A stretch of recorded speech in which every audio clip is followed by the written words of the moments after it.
Cougars are predators, and they're starting to move into local communities. People's dogs are starting to get eaten by cougars. It's safety for children. We've had them in towns. We had one shot in Ashland just last year. They've been in Gresham. They're starting to move into the communities. They're starting to move in next to schools. So there's a severe need for us to do something before the population gets totally out of control. Essentially is what this bill does for cougar hunting, puts everything in the hands of Oregon Department of Fish and Wildlife to decide if quotas are being met in certain zones or not. And if quotas aren't being met, then the last 3 months of season they can open up tags or permits for people to go use dogs to hunt in those zones that the quotas aren't being met. We've went from, since 1994, 2,000 cougars in the state of Oregon to over 6,000 cougars in the state of Oregon now.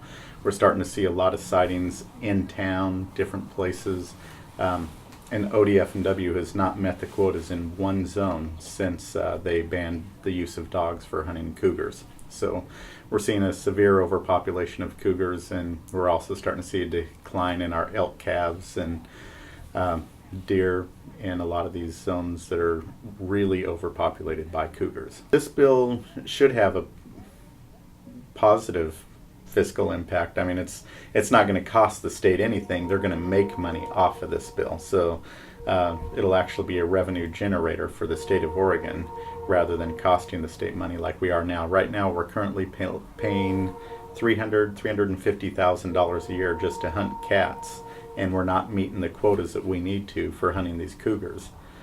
This bill would actually help us meet our quotas and make money rather than lose money.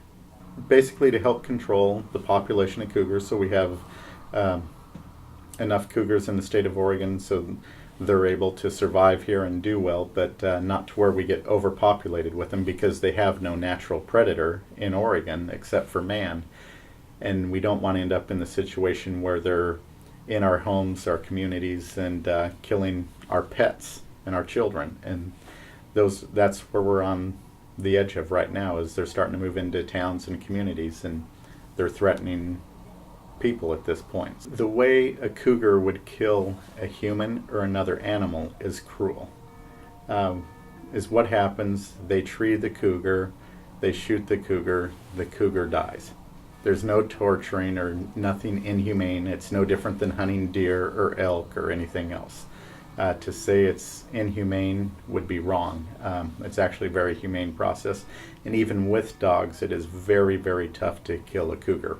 My brother actually has went on cougar hunts, and when the dogs start running them, you're chasing them up one side of the ridge, down the other, and it's a lot of work. I mean, you have to be in good physical shape to go hunt cougars.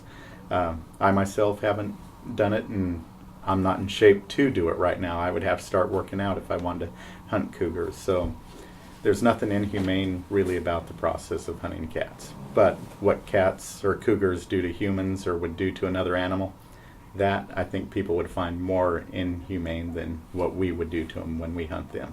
I think if you look at the returns on the election cycle, it's more was coming from the metropolitan areas. If you look at most of the districts, they were supportive of hunting cougars with dogs. This is not something where we're changing the law. This is letting Fish and Wildlife do their job and manage without the state taxpayers paying the money to have to pay someone else to go hunt with the cougars. So we're not overturning the law that's in place. We're just allowing ODF&W the ability to manage the game in the state of Oregon. Biggest thing that this bill will do is save the taxpayers a lot of money. I mean, we're in a budget crisis right now. This is something where we're not sending money out and having to pay people to help control the population. We can control the population without costing the taxpayers any money. So I think that would probably be the biggest take home with this bill.